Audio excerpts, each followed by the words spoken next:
Did you know that in the tranquil landscapes of Rift Valley, Kenya, lurks a horrifying statistic? The incidence of scamming, rape, and other vices is alarmingly high, with Bomet County recently making headlines for the most atrocious reasons. In the heart of the Rift Valley, Bomet County paints a grim picture. The serene beauty of the landscape belies a shocking reality that has surfaced, tainting the image of this peaceful region. Over the past few months, Bomet County has been the epicenter of a series of disturbing incidents. The most horrifying of these events being the leaked videos of gang rapes, where 5 to 7 men preyed on a single woman. These incidents have sparked a wave of outrage and concern, not just within Kenya, but globally. But that's not all.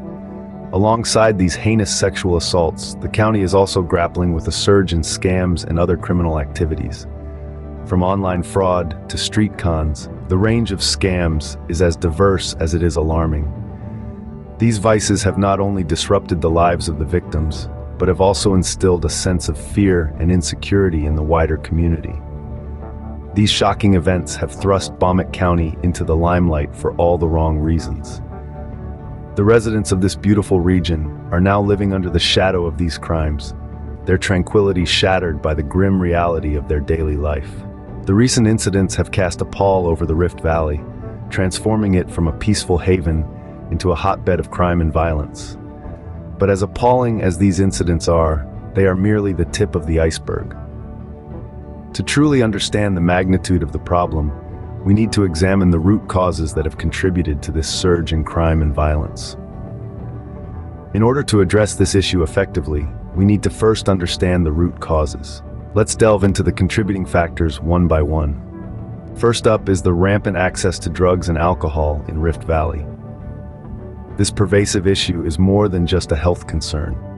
It's a societal problem that contributes significantly to the rise of heinous acts within the region. When individuals consume these substances, their judgment becomes impaired, their inhibitions lowered, and in many cases, aggression is heightened. Take, for instance, the recent Bomet County incident. Reports suggest that the perpetrators were under the influence of illicit substances during the attack. It's a chilling reminder of how drugs and alcohol can distort one's sense of right and wrong, leading to unthinkable actions. And it's not an isolated incident. Several other cases have been linked to substance abuse, painting a grim picture of the situation. The unchecked availability of these substances is fueling an epidemic of crime in the region. Clearly, the unchecked availability of drugs and alcohol is a major factor fueling these crimes. Next, we turn our attention to socioeconomic factors. These are often overlooked, but they play a significant role in pushing individuals towards criminal activities.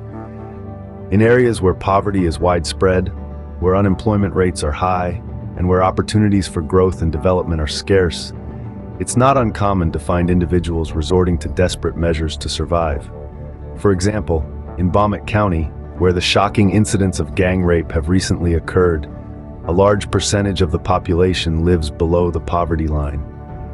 This lack of economic stability can lead to feelings of hopelessness and desperation, which can, in turn, lead to criminal behavior. Similarly, high unemployment rates can lead to frustration and resentment, which can also manifest in criminal activities. The lack of opportunities for education and self-improvement can further aggravate this situation. The socioeconomic condition of the region, therefore, plays a significant role in exacerbating the problem. A major contributor to this crisis is the weak law enforcement and justice systems in place. Let's unpack this to understand how it fuels the rampant vices we're witnessing today. Firstly, when law enforcement is lax, it's like an open invitation to criminals. They feel emboldened to act without fear of reprisal. They know they can carry out their heinous acts and still blend back into the community without attracting attention. This lack of deterrence, this absence of a strong, vigilant force to keep them in check, serves as a catalyst for their audacity. Now, let's look at the justice system. It's supposed to be the beacon of hope for victims, a place where they can seek and find justice. But what happens when this system is riddled with inefficiencies? What happens when the wheels of justice grind too slowly, or worse, not at all? The victims are left in a limbo, their pleas for justice echoing in a void. They watch helplessly as the perpetrators walk free, unpunished for their crimes.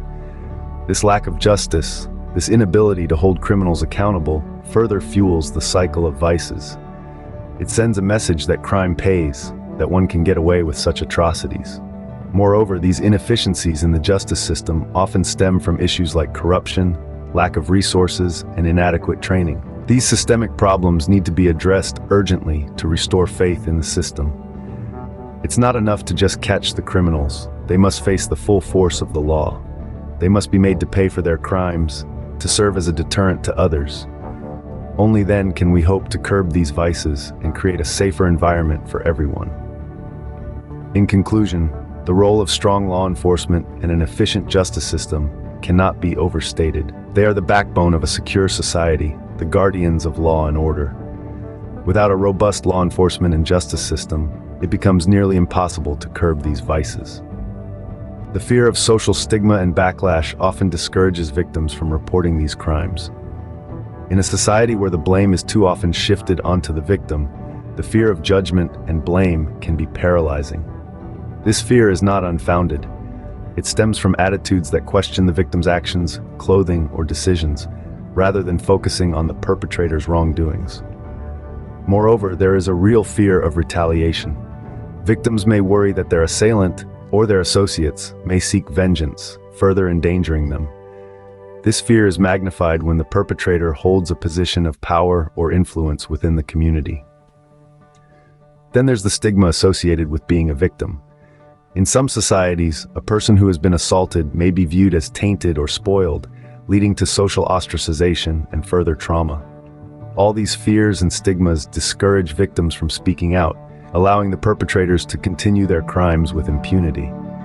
This culture of silence only serves to perpetuate the cycle of crime. The lack of awareness and education is another critical factor contributing to this crisis. Ignorance, stemming from a dearth of knowledge, can make individuals more susceptible to scams. When individuals lack the necessary education to discern the difference between legitimate opportunities and malicious ploys, they unknowingly become easy prey for manipulative scammers. They may not even realize they are being scammed until it is too late. Similarly, a lack of understanding about the implications of one's actions can lead to devastating consequences. When people don't comprehend the severity of their actions or the harm they cause others, they may participate in heinous acts without fully grasping the magnitude of their offenses. This is why we cannot underestimate the power of education and awareness. They equip individuals with the knowledge to protect themselves and make informed decisions. By fostering a culture of learning and understanding, we can empower individuals to resist scams and reject violence. Education and awareness, therefore, are key tools in combating these issues.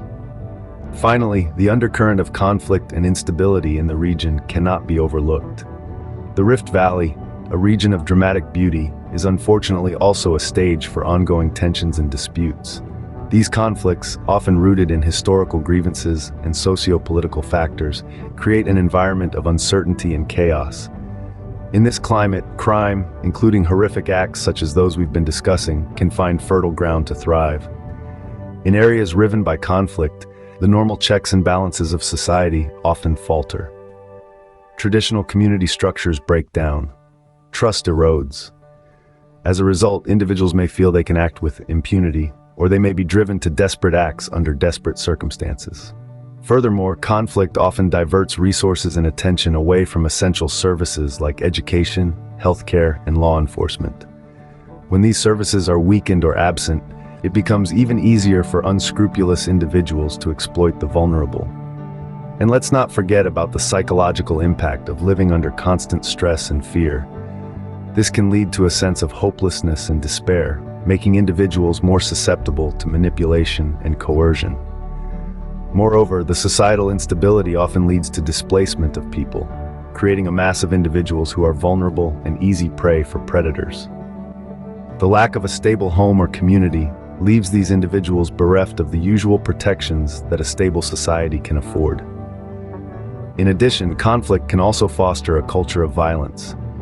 When violence becomes normalized, it's a short step to justifying or overlooking acts of violence against others, including the horrific crimes we're discussing today.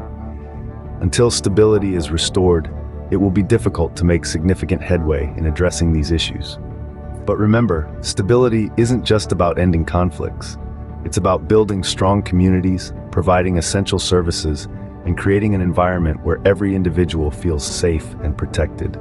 Because every individual deserves to live in a world free from fear and violence. As we can see, the problem in Rift Valley is a complex one, with multiple contributing factors.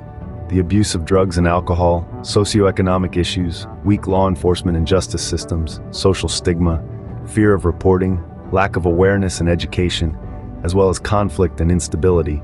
These all play significant roles in the proliferation of these vices. Each factor intertwines with the others, creating a web of causes and effects that make it challenging to eradicate these atrocities. However, acknowledging these factors is the first step towards a solution. By addressing each of these concerns, we can begin to unravel this web and make strides towards a safer Rift Valley. The responsibility does not solely lie with the authorities. It is a collective effort. Each one of us has a role to play in addressing this issue. Together, we can make a difference and create safer communities in Rift Valley, Kenya.